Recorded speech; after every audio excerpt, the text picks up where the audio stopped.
Hi, today we are going to discuss topics about CPI and WPI. Recently in the newspapers, we used to see the common terms like inflation in terms of CPI and WPI. In general, in the newspapers, if you see any word regarding inflation and if they haven't mentioned anything regarding whether it is CPI or WPI, we should consider it as CPI because mostly the inflation will be based on the terms of consumer price only. Let us discuss what exactly is consumer price index and W price index. So in the consumer price index, we will have different criteria to measure the consumer price index. One is for industrial workers. So whatever the goods which are consumed by industrial people, those will be segregated under consumer price index of industrial workers. And another thing is regarding agricultural laborers. If whatever the basket of items the agricultural people are going to consume, that will be part of consumer price index under agricultural laborers. And another thing is regarding consumer price index for rural laborers. Whatever the basket of items that rural people are going to consume, that will be part of consumer price index of rural laborers. So this is published every month by the Ministry of Labor and Employment. And there is one more criteria which the consumer price index will be divided is consumer price index for rural, consumer price index for urban, and it is combined of rural and urban. It will have the base year of 2011 and 12 to measure the consumer price index. So the consumer price index will have both goods and services which will be taken into consideration, whereas in the W price index, wholesale price index, only the goods will be taken into consideration and not the services. So if let us consider we are consuming one chocolate, so we will get this from a retail shop, and this retail shop will get this good from some wholesale market. So now if we have one Dairy Milk chocolate that is of 10 rupees, let us consider that there is Dairy Milk chocolate of 10 rupees. Now we will get this Dairy Milk chocolate from this retailer, but the cost of this Dairy Milk chocolate will not be 10 rupees for this retailer. He should buy the wholesale Dairy Milk chocolates, consider approximately some 10,000 Dairy Milk chocolates. So he will get it at the rate of around 8 rupees or 7 rupees or so. But the price which we will get, it will be around 10 rupees.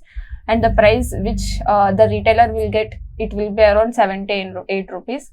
And the goods which in the cost here, the 10 rupees will include the Dairy Milk chocolate price and the transportation price for the retailer to deliver to us. Those transportations, and if there are any other taxes, that will also be included. So the price will be more with the consumer in terms of consumers, and the price will be less when it is calculated at the wholesale level, because it does not include any transportation charges and all. It is directly based on the goods which are produced at the wholesale level only. So this is the basic difference between the consumer price index and the wholesale price index. And for the wholesale price index, there will be around the basket of 697 goods around. So the 697 basket of items as a whole will be calculated with the wholesale price index. If the inflation has to be in the wholesale terms, then all the 697 basket of good items prices will be calculated, and then we will get the final inflation of the wholesale price. Wholesale price index will be this will be published by DIPP. And there is one more term of GDP deflator that is in the news mostly. So it is nominal GDP by real GDP.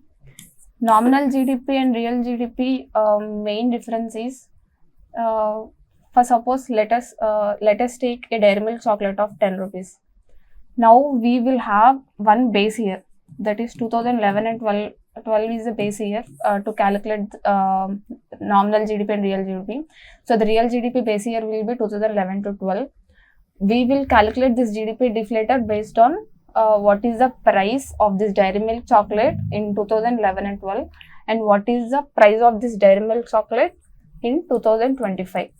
Let us consider in 2025 the price of dairy milk chocolate is 20 rupees and in 2011 and 12 it is 10 rupees. So this is the real value and this is the nominal value. Whenever if you want to calculate the inflation in terms of nominal terms, suppose you buy 10 chocolates, then 10 into 20, that is 200. But if you want to calculate the real GDP, then you will calculate the price of dairy milk with the base year, that is 2012. So it will be 10 into 10. So it is 100. There is a marginal difference of 100 rupees between nominal and the real. So the GDP deflator gives the what is the exact difference between the nominal and the real GDP in terms of the goods that we are consuming. And this GDP deflator is published by NSO. It will give the quarterly results. And based on this only, we will calculate how much is the inflation that is present in our economy and all. So if you have this 200, this is the nominal term and this is 100 is our real term. So you will minus 200 minus 100, so 100.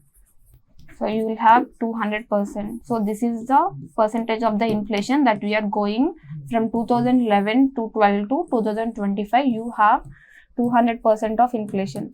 This is how we will calculate the inflation terms in terms of the previous years and in terms of current year. And GDP deflator also does not include the goods which are imported. It only calculates the goods which are produced in our country. The main difference between GDP deflator, CPI and WPI is CPI includes both goods and services, WPI includes only goods, and GDP deflator also includes both goods and services. And one more thing is, previously we used to have this, in terms of money, previously we used to have this barter system. So you will have, for suppose you have 10 kilos of rice, I have 10 kilos of wheat. So previously we used to exchange this, you give me 10 kilos of wheat, I will give you 10 kgs of rice. This is how the barter system used to be in previous, very long back. But now slowly this will not work because the quantity of the rice produced or the quantity of the wheat produced will not be same every time. I might have only 10 kgs of wheat, you might have 20 kgs of rice. You cannot give 20 kilos of rice for my 10 kilos of wheat. So this will not work in this way.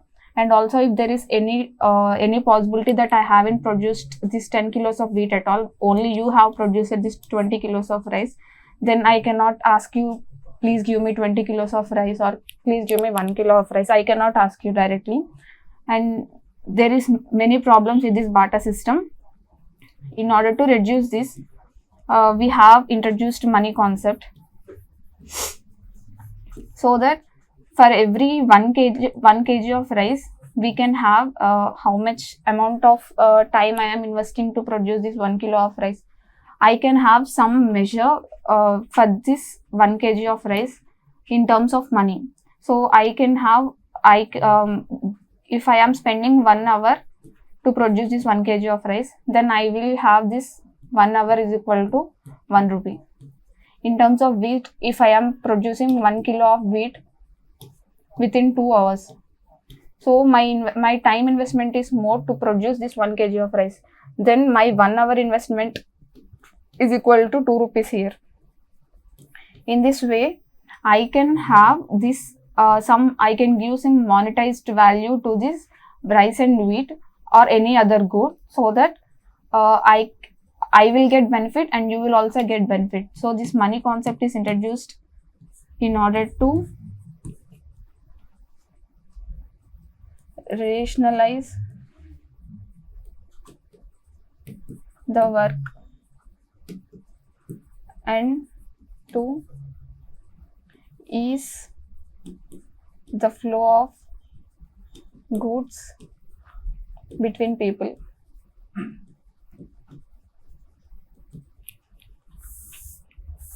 Slowly, RBI and government are involved in this thing, in the money making process. whatever the coins we are having, the every coin and 1 rupee note, these two are majorly maintained by only government. Other than this, all other notes, RBI takes control. Only the coins and the 1 rupee note government will decide, and all the remaining notes RBI will regulate.